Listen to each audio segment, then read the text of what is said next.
Senhor esteja convosco. Ele está no meio de nós. Proclamação do Evangelho de Cristo segundo Mateus.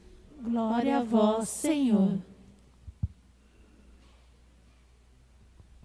Naquele tempo, Jesus disse aos seus discípulos esta parábola: o reino dos céus é como a história das 10 jovens que pegaram suas lâmpadas de óleo e saíram ao encontro do noivo.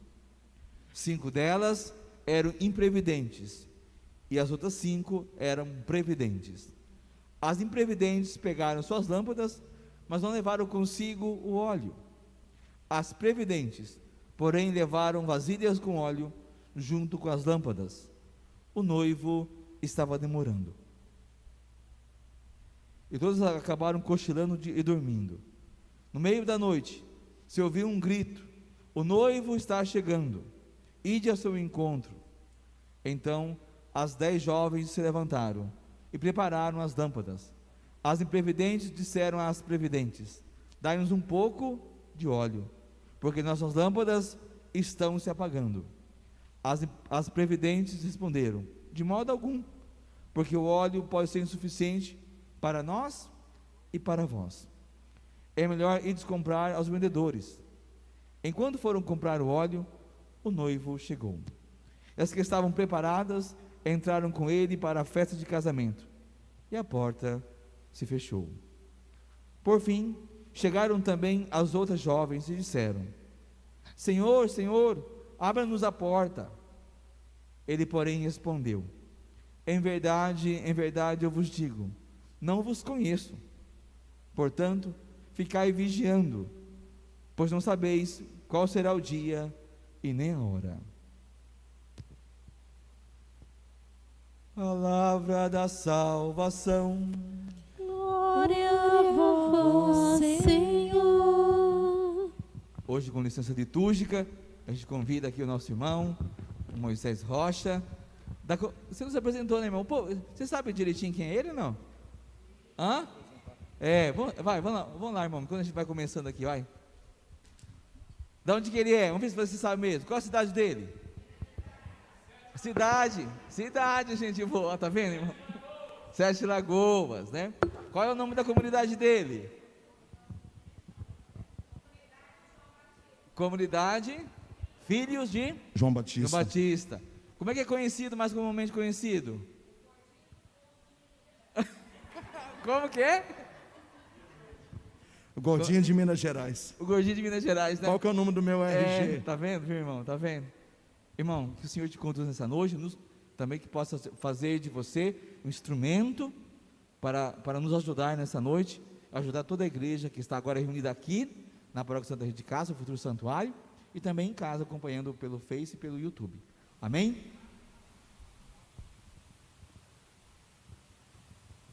Dá uma salva de palmas para Jesus, maravilhoso.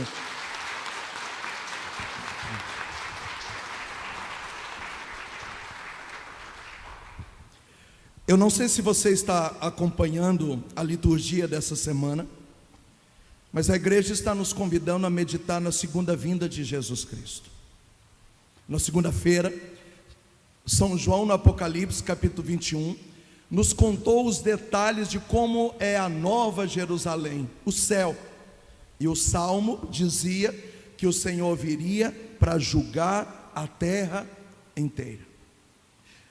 Na terça-feira, São Paulo escreve aos Tessalonicenses, capítulo 2, e disse: se alguém começar a colocar pânico em vocês em relação à segunda vinda de Cristo, não se alarmem, mas que ninguém te engane, Jesus Cristo vai voltar.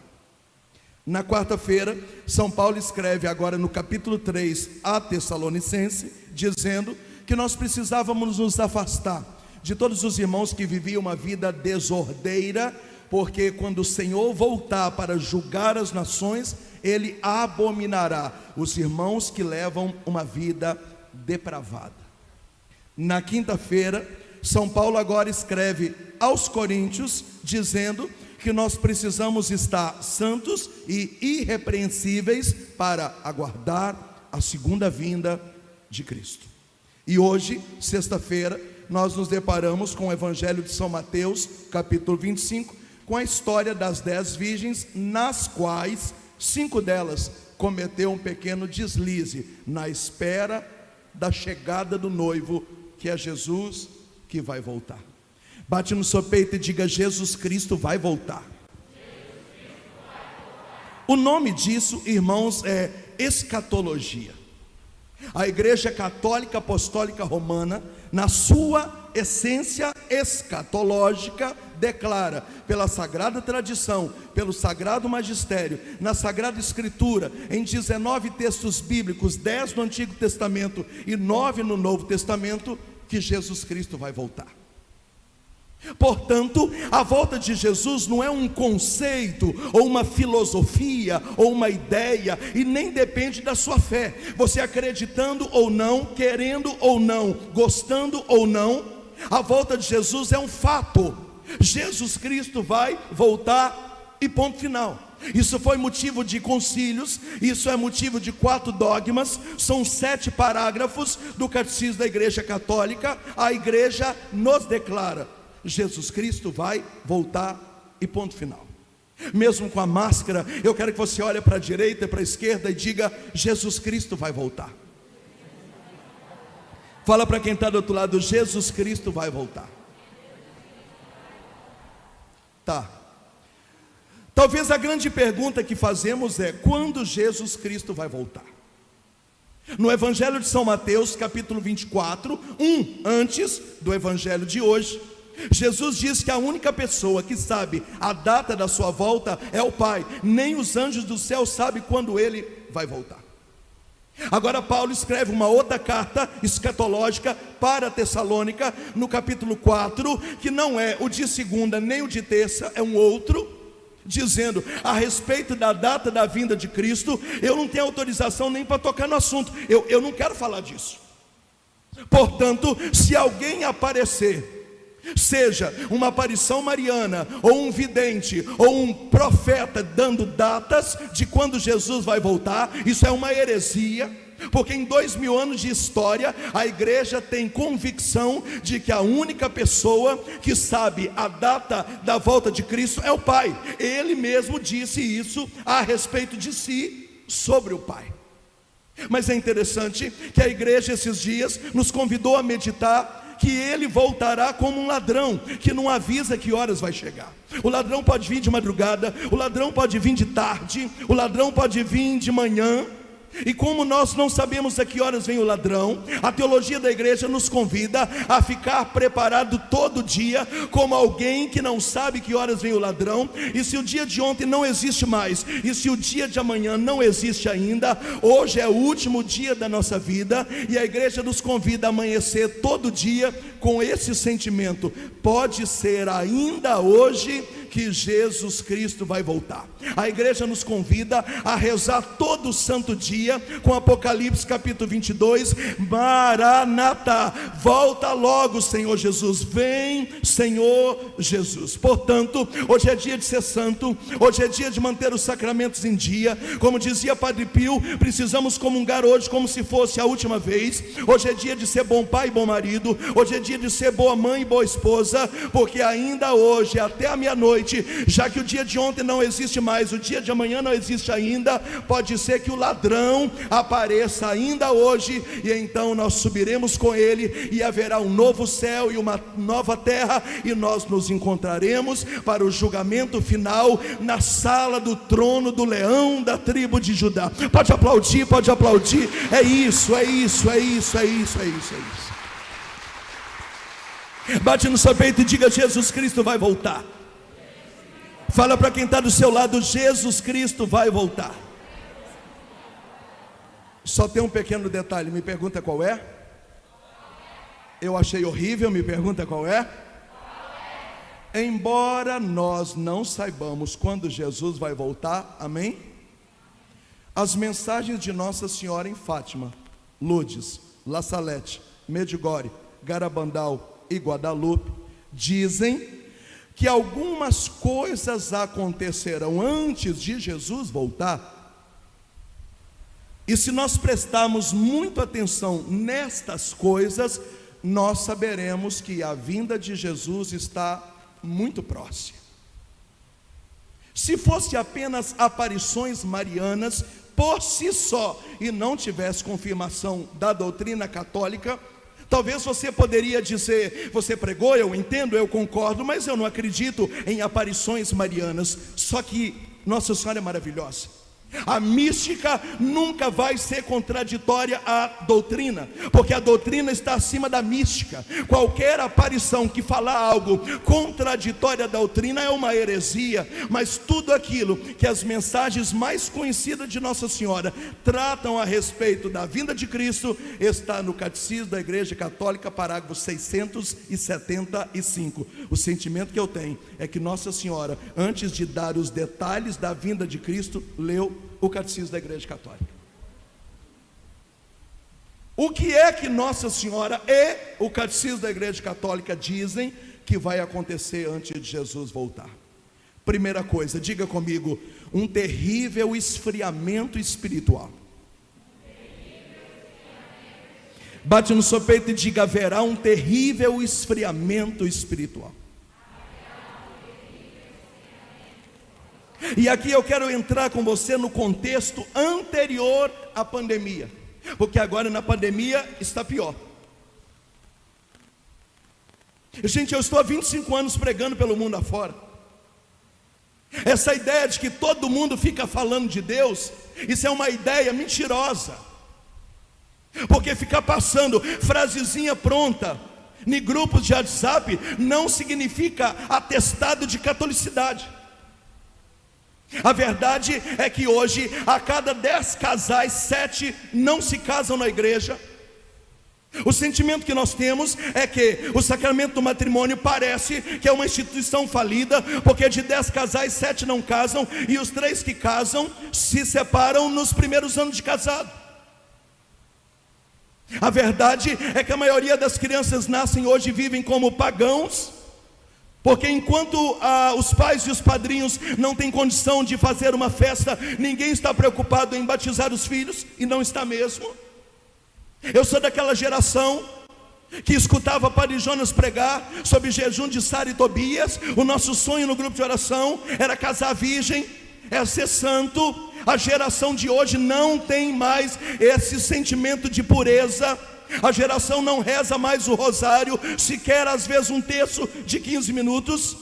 Essa geração moderninha que usa aplicativo de Bíblia, ou que prega até com tablet, mas que não tem Bíblia, não lê Bíblia, não estuda Bíblia, não conhece a palavra, e uma meia dúzia tem ela amarela no Salmo 90 na estante, mais como amuleto de proteção domiciliar do que como palavra por si só. Muitos grupos de oração estão vazios, muitos seminários com crises vocacionais, muitos sacerdotes desistindo da sua vocação, muitas comunidades com problemas com as suas vocações e com o chamamento da sua missão.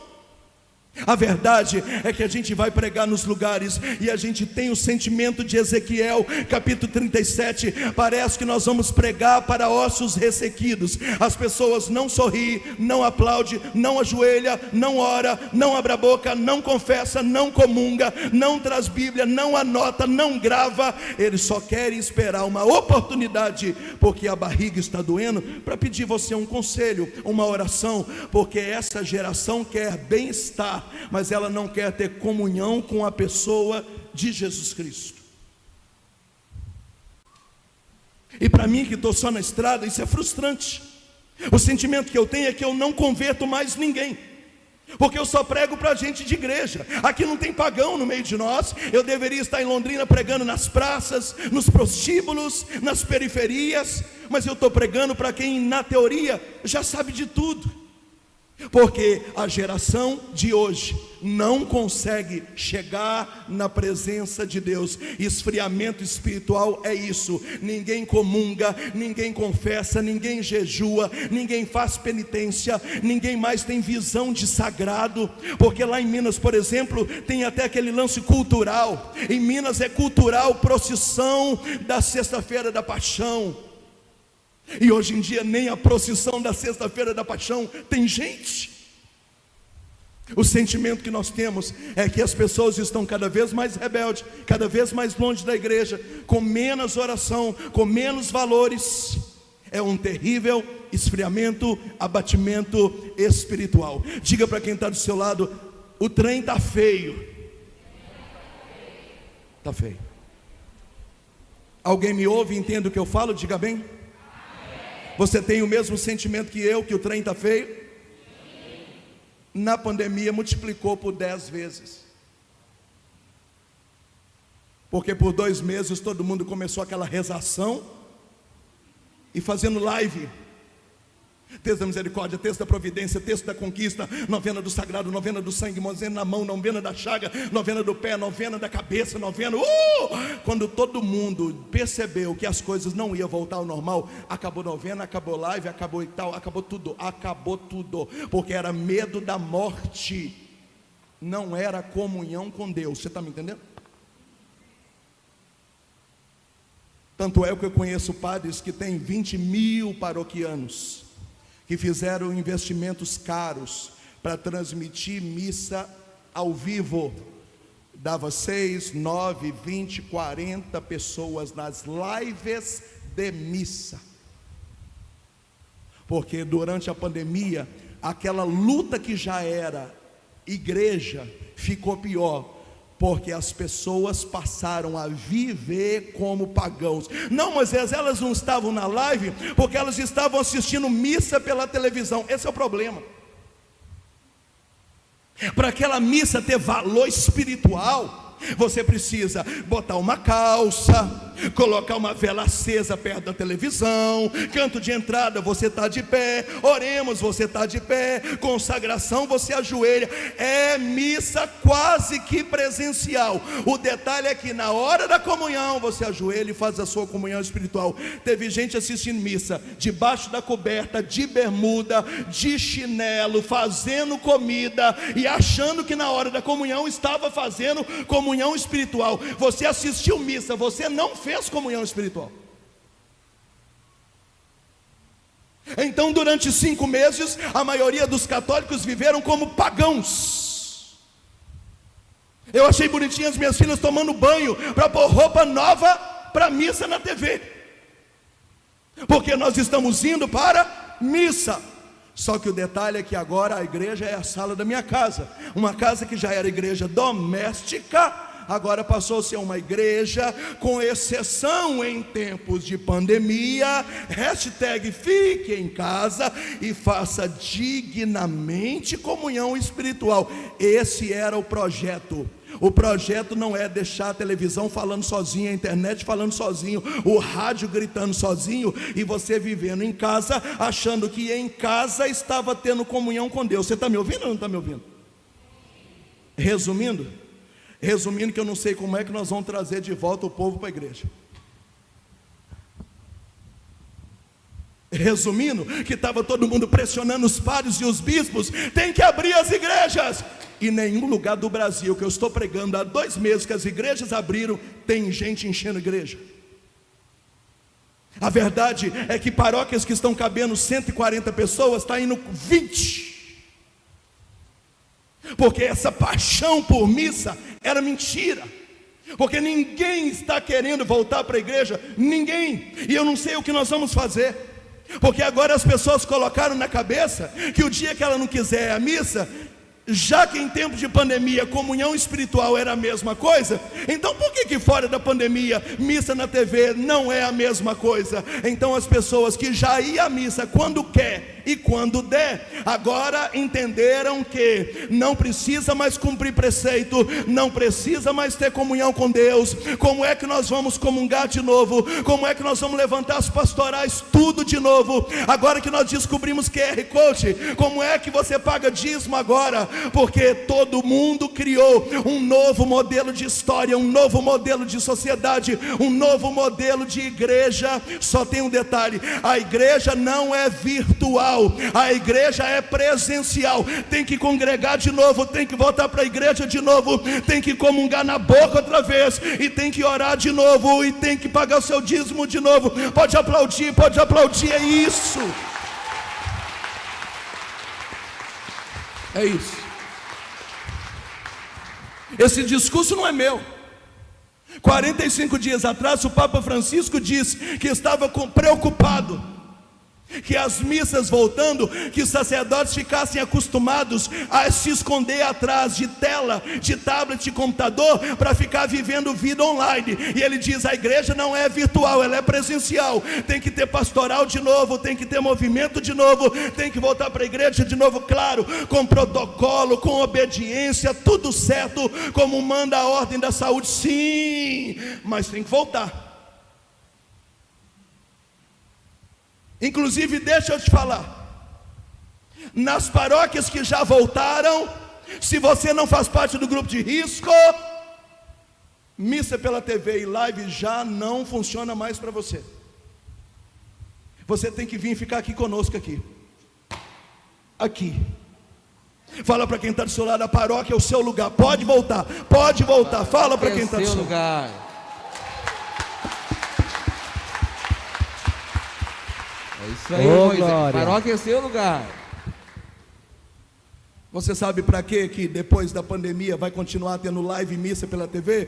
Para quem está no hospital, para quem não consegue vir na paróquia, para quem está na fazenda, na roça, no mato, para o ribeirinho, para o presidiário, para quem está trabalhando lá no posto de gasolina como ronda na madrugada, e ali ele liga o celular dele e participa da missa da madrugada. É para isso.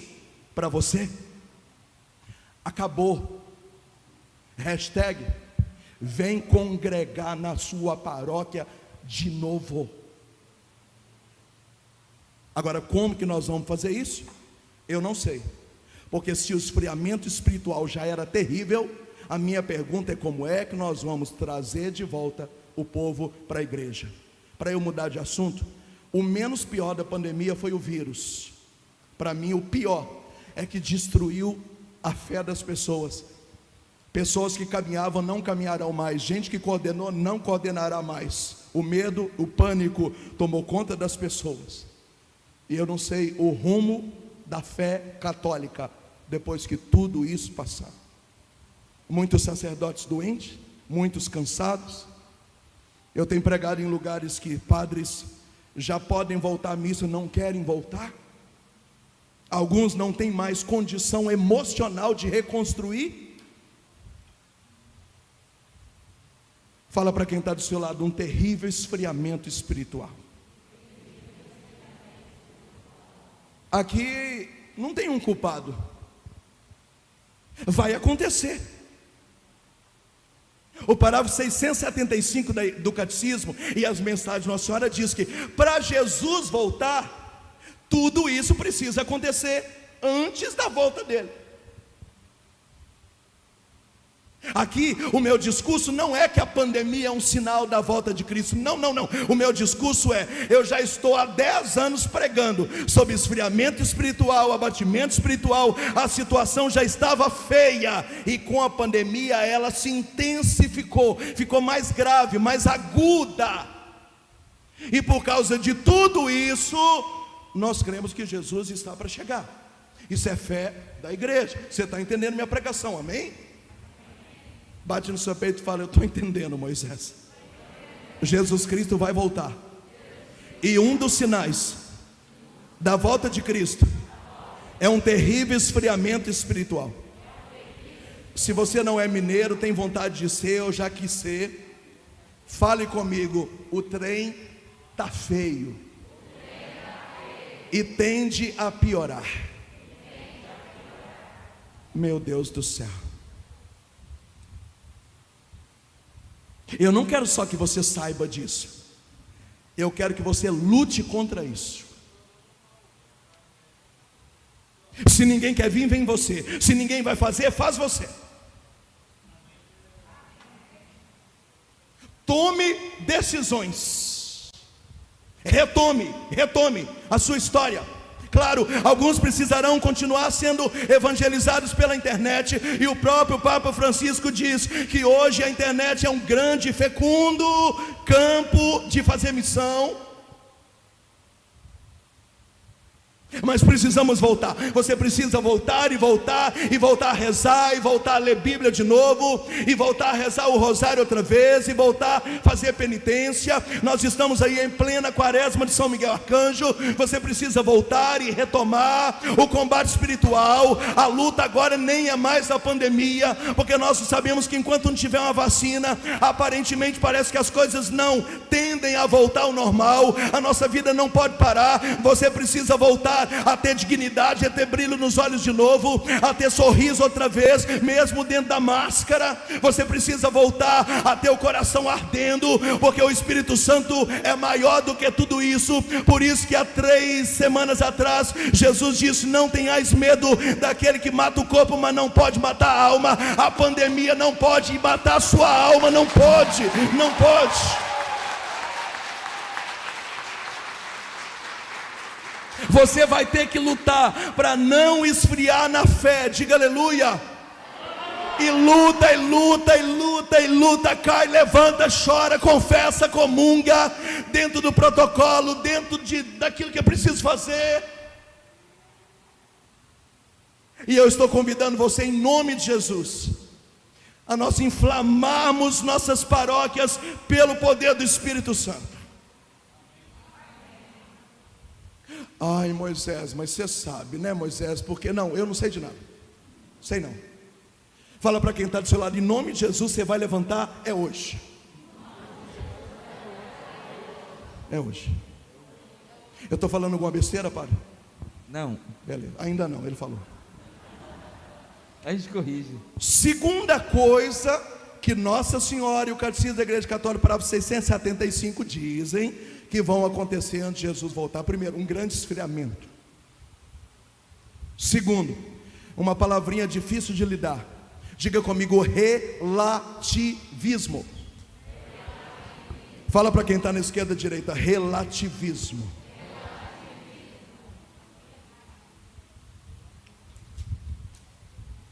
Pergunta para mim o que é relativismo.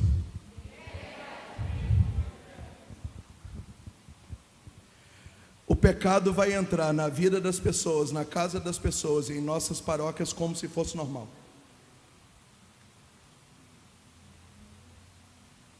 Eu vou contar com outras palavras.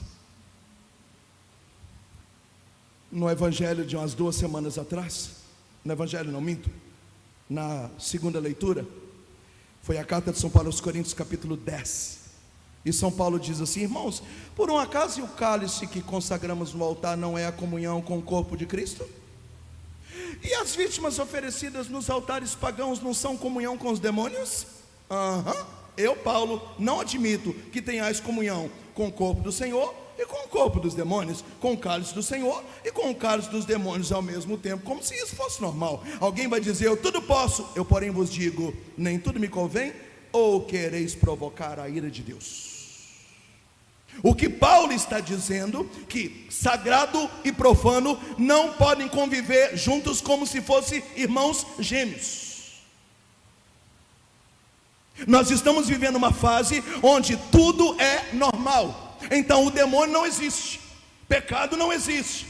O que é relativismo? Eu falo para você assim: ali é um ventilador. Você diz: isso é relativo. Para mim é ar-condicionado. E eu tenho que respeitar você, porque para você é ar-condicionado, cada um tem direito de se manifestar. E a gente não pode julgar quem acha que ventilador é ar-condicionado. Nós estamos num momento difícil, porque as pessoas querem viver da forma que elas querem viver.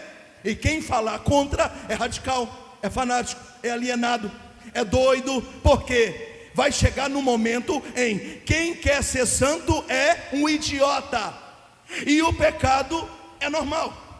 Então as pessoas vão comprar o certo como se fosse errado, e é por isso que quem quiser viver certo vai ser perseguido, e vai comprar o errado como normal. Não, é normal, é normal. A igreja mudou, os tempos mudaram, a Bíblia mudou, o catecismo mudou, a cabeça é outra, é novo tempo. Não, não. Fala para quem está do seu lado: não é normal. Fala para quem está do seu lado: não é normal.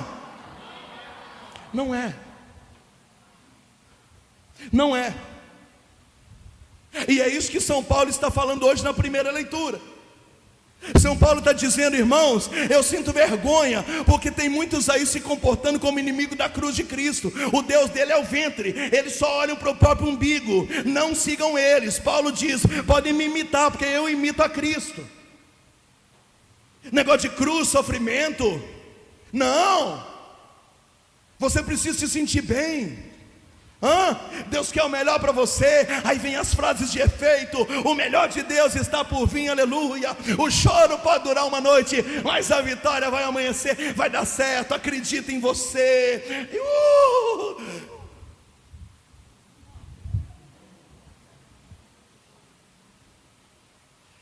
Fala para quem está do seu lado: relativismo. Relativismo é: o mundanismo vai passar a ser normal dentro do sagrado. Você está entendendo, irmão? Eu estou entendendo. E é complicado. Eu já li a Bíblia inteira 7 vezes. A Bíblia fala do demônio 96 vezes. E o Catecismo da Igreja Católica diz que dizer que o demônio não existe é uma heresia, porque se não existe demônio, não tem tentação. Se não tem tentação, não tem pecado. Se não tem pecado, então Jesus morreu em vão, porque a doutrina católica me afirma que Jesus morreu para apagar a mancha do pecado original. Então não é mais pecado. Como é que a gente faz? Se não for mais pecado, como que a gente faz? E eu queria que você tivesse acompanhado as leituras dessa semana, porque na leitura da quarta-feira eu achei muito agressivo. Eu nem tinha percebido que tinha isso na Bíblia. Mas Paulo está dizendo: eu quero que vocês se afastem daqueles que levam a vida depravada. Inclusive tem no meio de vós gente que está tendo relação com a madrasta. Olha o nível que estava o povo da igreja. Tinha lá um camarada tendo relação com a madrasta. Estou falando de relação sexual, estou falando de relacionamento. Olha o nível que chegou. Então você não pode falar de roupa curta, você não pode falar de novela, você não pode falar de bebida, você não pode falar de pecado, você não pode falar de adultério. Amanhã é dia do martírio de João Batista. Por que João Batista foi condenado? Porque ele denunciou o adultério de Herodes. Ele morreu porque falou: essa mulher é esposa do seu irmão. Eu acho que você está pegando a mulher errada. E o que aconteceu com ele?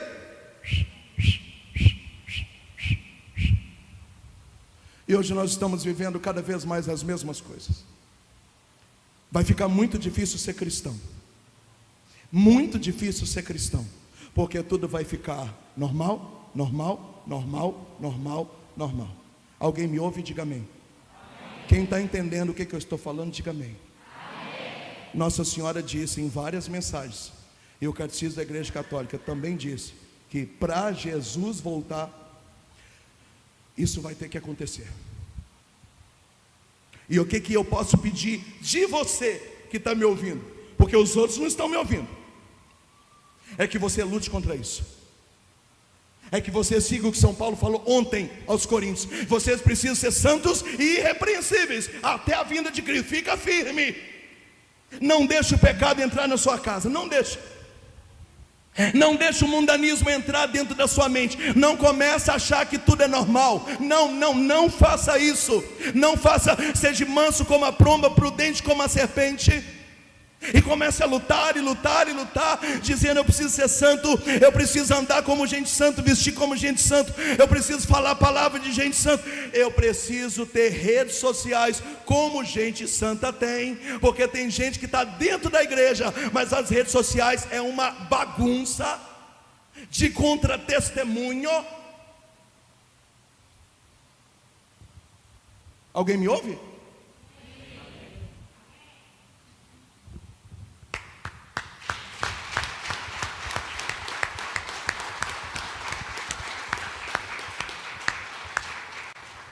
Fala para quem está do seu lado: mundanismo não é normal. Não é normal. Pecado não é normal.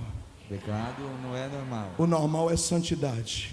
O normal é a santidade. Porque quando nós somos batizados, nós nos tornamos outros Cristos. É uma palavra grega chamada character, ou caráter indelével, ou justiça original. O batismo nos configura na mesma santidade de Cristo. Pode aplaudir, pode aplaudir.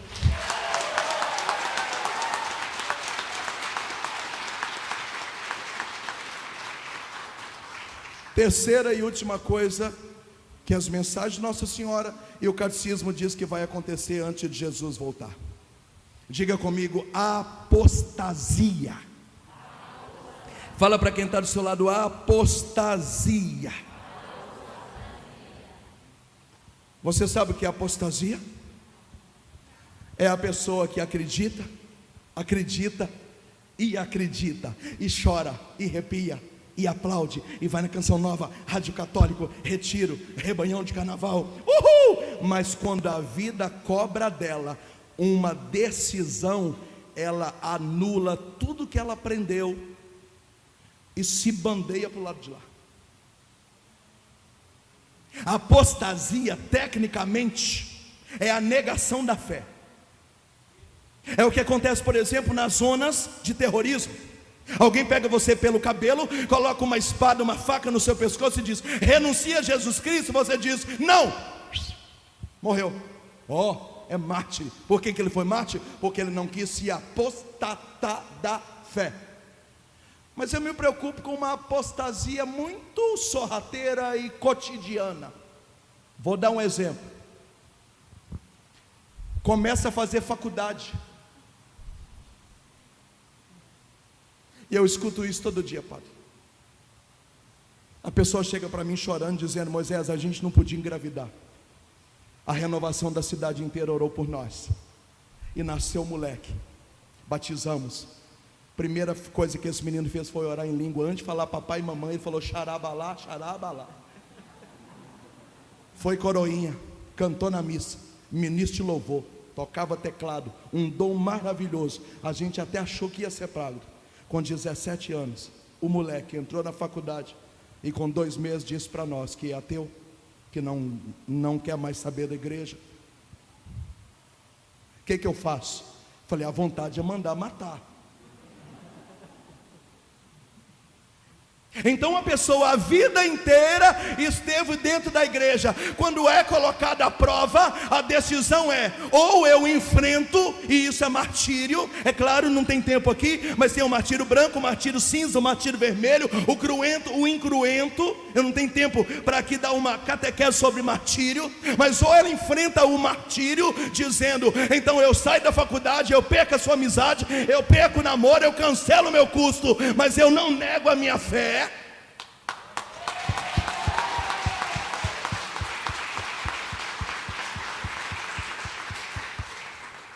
Ou então ela tem lá uma aulinha com um professor ateu, e então ela vai, compra o lado de lá e diz: então é assim? Igreja é isso? Então a partir de hoje eu não quero mais saber da igreja, porque na época da Santa Inquisição a igreja foi isso, porque a igreja esconde o pecado dos padres, porque a igreja tirou livros da Bíblia para esconder coisas dela, porque o Vaticano tem riquezas que dava para pagar a fome do mundo inteiro. Aqueles discursos de gente idiota, porque eu gosto de gente inteligente. Porque quem vem com argumento decorado de gente que fez lavagem cerebral é burra, porque compra qualquer coisa e acredita e muda de lado. E hoje nós celebramos quem? Santo Agostinho, um dos santos mais inteligentes da igreja católica. A inteligência de Santo Agostinho é fenomenal. E quanto mais inteligente ele era, mais convicção ele tinha que Jesus Cristo é o Senhor e que a igreja católica era a única igreja fundada por Jesus Cristo. Pode aplaudir, pode aplaudir.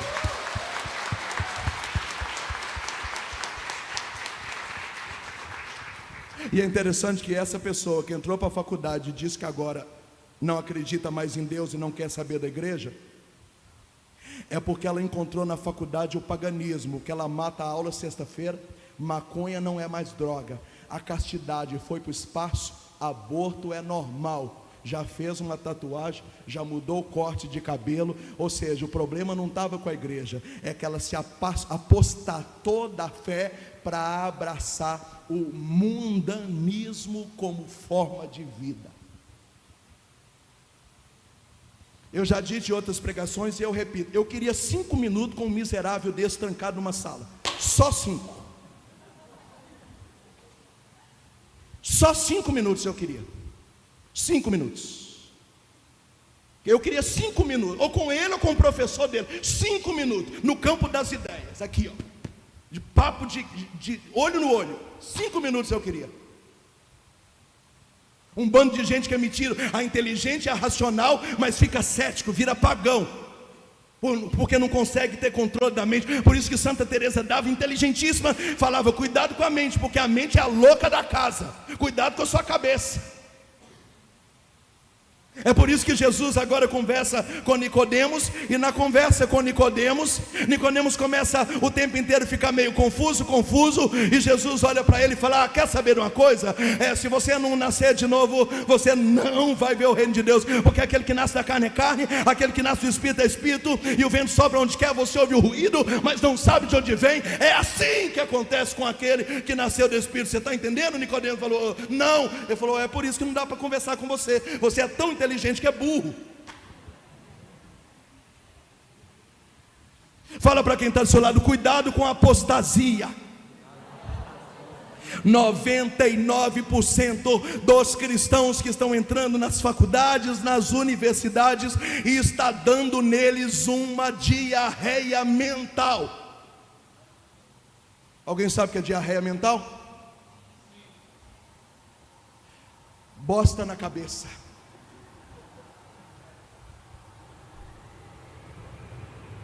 Mas existe outros tipos de apostasia. Senhor, te amo, aonde mandar eu irei. Começou a namorar, largou a igreja, largou o grupo de oração, abandonou o caminho que estava fazendo na comunidade, porque agora está namorando. Esqueceu de toda a história com Deus, por causa de uma cuequinha ou um rabo de saia. O que isso vai dar? Vai dar problema. Porque quando Jesus deixa o primeiro lugar, e uma outra coisa, ou pessoa, ou situação passa a ocupar o primeiro lugar, tecnicamente isso é idolatria. E a idolatria não dá fruto. E Jesus diz que árvore boa não pode dar fruto bom, não pode dar fruto mal, assim como árvore mal não pode dar fruto bom. Então é impossível a pessoa que agora está enfeitiçado por uma outra, a ponto de abalar tudo que ela fazia na igreja, porque está namorando, porque está noivo, e isso dá resultado positivo. É claro que não vai dar. Alguém só consegue amar alguém de verdade quando Jesus é o Senhor. Só quando Jesus é o Senhor. Um pai não consegue amar um filho de verdade se Jesus não for o Senhor. Se ele colocar o filho como ídolo, é por isso que tantos filhos suicidam, é por isso que tantos pais fracassam, porque só o amor de Deus é capaz de te dar dignidade para fazer as coisas de forma equilibrada e com saúde. E apostasia é isso. Quantos você conhece que começaram a namorar, sumiram da igreja, começaram a fazer faculdade, sumiram da igreja, começaram a trabalhar, enquanto estava desempregado, rezava dia e noite, agora que está trabalhando, não vem mais à missa, não vem no grupo de oração, não pode ir no retiro, porque domingo tem que trabalhar, agora tudo é difícil. Por quê? Porque só amava Jesus enquanto não era confrontado. O difícil é a hora que você for confrontado, você dizer: eu vou sem jantar, mas eu tenho que adorar a Deus, porque quando eu estava desempregado eu ia, agora que eu estou trabalhando eu vou mais ainda, eu vou sem tomar banho, eu vou com o uniforme da empresa, eu sei que eu vou dormir de madrugada, eu sei que amanhã eu vou ter sono na hora que eu acordar, mas Jesus Cristo continua sendo o meu Senhor e o meu Salvador. Pode aplaudir, é isso.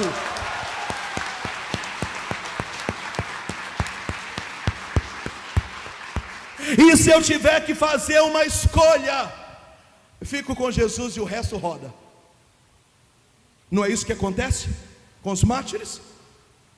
Diga com a sua boca que você renuncia a Jesus Cristo, e ele diz: eu Continuo com Jesus Cristo. Pá! Se um dia você tiver que fazer uma escolha, já imaginou a sua noiva chegar e dizer: hoje a gente tem que fazer uma DR. Esse negócio de igreja não está dando certo. Ou é Jesus ou eu. E você fala: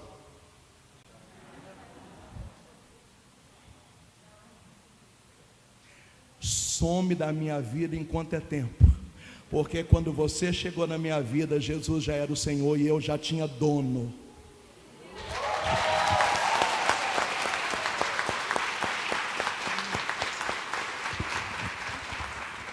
Um rapaz me mandou um e-mail outro dia: Moisés, eu preciso muito trabalhar, eu tenho 2 filhos, mas o meu gerente me fez uma proposta de falsificar umas notas. Eu disse para ele que eu sou da igreja, eu não posso fazer isso. E ele falou: aqui o esquema é assim, ou você faz ou é rua. O que eu faço, filho? É rua. Moisés, mas e os meus filhos? Jesus falou: buscai primeiro o reino de Deus e tudo mais virá por acréscimo. O Senhor diz: olha para as aves do céu, para os lírios dos campos, elas não plantam, não colhem, não semeiam, o Senhor cuida delas. E você é filho, você vale mais do que a ave do céu, do que lírio dos campos. Faz a experiência da providência, Deus vai te honrar, vai te dar um trabalho digno. Não é vontade de Deus que você fica pecando dentro de uma empresa por causa do dinheiro. Esse dinheiro é maldito, ganha pouco, trabalha, mas paga o seu dízimo com dignidade, Deus vai te honrar. Se precisar, tranca a faculdade. Se precisar, desiste de um sonho. Se precisar, muda de cidade. Faz o que for preciso, mas não abandone a sua fé. Diga aleluia, quem está me ouvindo? Pode aplaudir, pode aplaudir, pode aplaudir. É isso que está Jesus tentando falar quando ele diz: se uma coisa te leva a pecar, arranca. E cada dia mais você vai ser convidado a apostatar da fé, por causa de dinheiro, por causa de projeto, por causa de diploma, por causa de um amor. E eu quero que você seja, em nome de Jesus, capaz de encarar o martírio, seja ele branco, cinza ou vermelho, cruento ou incruento, para dizer: eu fico sozinho, eu passo dificuldade. Claro que você nunca vai passar, Deus é maravilhoso. Eu faço o que tiver que fazer, mas eu não abandono a minha história com Jesus Cristo. E Nossa Senhora disse, e o catecismo também, para eu já começar a concluir, de que antes de Jesus voltar, vai ter o esfriamento, vai ter o relativismo, e nós vamos chegar no estágio final, que é a apostasia. Muitos vão ficar frios, depois vão se vender ao paganismo, e depois vão abandonar Jesus Cristo, como Judas, por 30 moedas de prata. Eu quero dizer que a partir de agora só segue quem amar Jesus de verdade. A partir de agora só fica na igreja, diga aleluia, quem está na igreja por amor. Porque quem estiver por causa de padre, por causa de cura, por causa de segundas intenções, não vai ter estrutura para enfrentar tudo isso. Só vai ficar na igreja os valentes. E agora eu entendo Jesus falando no Evangelho de São Mateus, que o reino de Deus é conquistado pelos violentos. É necessário que hoje nos levantemos violentos espiritualmente, dizendo: essas são as minhas convicções, essas são as minhas crenças, é isso que eu quero viver, e é assim que vai acontecer. Eu sei que a gente vai sofrer muito, vai ser perseguido, vai chorar, não vai ser agradável. Alguns aqui não vão ser mais bem-vindos na casa de parente, alguns aqui a sua família vai rachar, e Jesus falou isso em Lucas 2, Lucas 4, Lucas 6 e Lucas 11, que numa casa de 5 pessoas, 3 vão trair duas, você terá como inimigo as pessoas da sua própria casa. Jesus ainda disse em Lucas 4, 24, que o profeta não vai ser aceito na sua própria casa. É o caminho dos fins dos tempos. Se prepara para a dificuldade, se prepara para a lágrima, se prepara para a dor, mas se prepara para um tempo de profecia, de milagre, de cumprimento de promessa, de justiça de Deus, de honra de Deus, de maturidade, de parresia, de sabedoria, de olhos de águia. Fica de pé, Fica de pé, pode aplaudir, pode aplaudir, pode aplaudir. Viva Jesus! Vamos lá no canto de entrada. Não, você pegou uma já? Você pegou uma música aí? Vamos. Fala para quem está do seu lado, aguenta firme, aguenta firme, aguenta, aguenta. Jesus é vitória. Jesus é vitória. Amém. Vamos ao Senhor. Amém. E nós queremos adorar o Senhor nessa noite. Proclamar que Jesus é o nosso Senhor. Diante da apostasia, Jesus é o meu Senhor. Diante do mundanismo, Jesus é o meu Senhor. Diante do relativismo, Jesus é o meu Senhor. Amém? Diante do pecado, Jesus é o meu Senhor.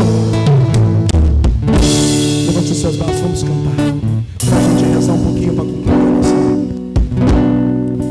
Todo joelho se dobrará e toda língua proclamará que Jesus Cristo é o Senhor.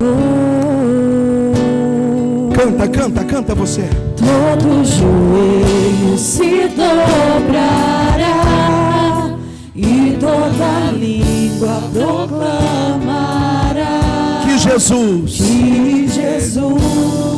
Cristo é o Senhor. Levante os seus braços. Nada poderá, canta, canta. Nada poderá me abalar. Nada poderá. Nada poderá me derrotar, pois minha força e vitória Tem um nome. tem um nome, é Jesus.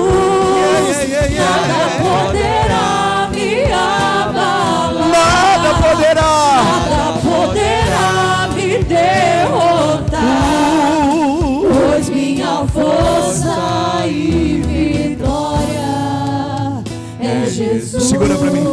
Levante os seus braços. Eu quero que com a sua voz agora você renove o seu sim a Jesus Cristo. Aquilo que a gente fazia lá no grupo de oração, quando a gente começou, vai dizendo que Jesus é o seu Senhor. Jesus é o Aquilo meu que a gente Senhor. fazia e faz ainda no querigma, no seminário de vida no Espírito, vai dizendo: Jesus, Tu és o meu Senhor, o meu Salvador. Tu és o Senhor dos meus olhos, dos meus ouvidos. Tu és o Senhor dos meus sentidos. Tu és o Senhor da minha mente. Tu és o Senhor do meu coração, da minha alma, do meu corpo, da minha sexualidade. Tu és o Senhor da minha genitalidade. Tu és o Senhor dos meus afetos, dos meus sentimentos. Tu és o Senhor do meu passado, Tu és o Senhor do meu presente, Tu és o Senhor do meu futuro, Tu és o Senhor do meu chamado, Tu és o Senhor da minha vocação, Tu és o Senhor do meu dinheiro, Tu és o Senhor da minha família. Vai orando agora, fala: Jesus, Tu és tudo, Tu és tudo, tudo, tudo. Eu não abro mão da Sua presença. Por isso nós renunciamos nessa noite todo espírito de esfriamento. Nós renunciamos nessa noite todo espírito de relativismo. Nós renunciamos nessa noite todo espírito maligno de apostasia. E nós professamos: eu quero morar no céu. Eu vou caminhar com Jesus Cristo, com Santa Rita de Cássia, com Santa Mônica ontem, com Santo Agostinho hoje, como aquelas 5 virgens prudentes que tinham óleo na lamparina para esperar Jesus voltar. Vai orando, isso. Deixa a unção do Espírito Santo atingir você agora.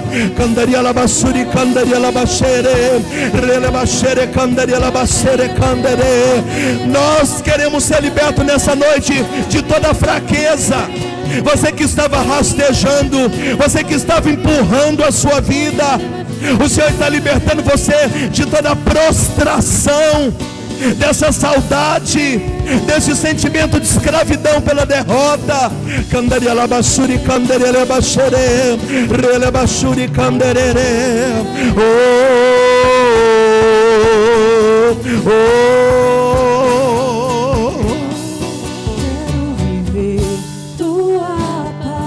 Levante os seus braços. Quero ser cheio do Teu Espírito. mas só te peço. mas só te peço. Livra-me do mal. Vamos mais uma vez, quero viver a tua palavra. Quero viver Isso. tua palavra. Quero ser Isso. cheio do teu Espírito. Mas eu te peço, Senhor, me livra do mal. Eu te peço, livra-me do mal. Levante os seus braços para a gente terminar. Nada poderá. Nada poderá me abalar. Nada poderá me derrotar. Pois minha força e vitória Tem um nome, tem um nome. Tem um nome. é Jesus. Nada poderá me abalar. Nada poderá me derrotar. Pois minha força e vitória é Jesus. Irmãos, aconteça o que acontecer a partir de hoje, fica na igreja. Nem pessoas que caem podem abalar a santidade que Deus quer para você na igreja. Se você ficar sabendo amanhã que eu preguei tudo isso e eu caí, toca a sua vida na igreja. Amém.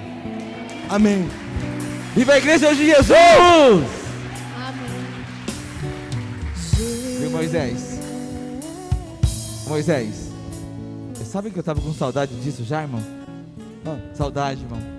De quê, mano? Saudade disso aqui. É? Dessa igreja viva, entusiasmada por Jesus. O senhor está feliz? Sem tela na minha frente. Olha que beleza, né? Aquilo atrapalha a gente, sabia? Rezar com tela, preocupado se tem fio nos pés, não é aquele negócio. Obrigado, viu, irmão? E é esse Jesus que nós amamos, é esse Senhor que nós servimos, é esse Senhor que nós queremos. Amém?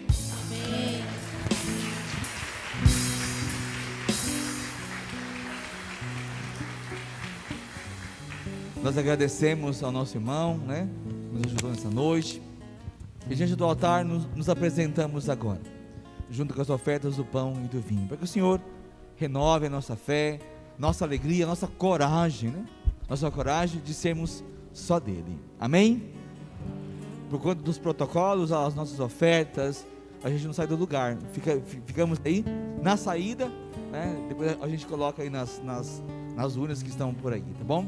Você que está em casa também, se quiser nos ajudar e puder ajudar, estiver dentro das suas condições aí,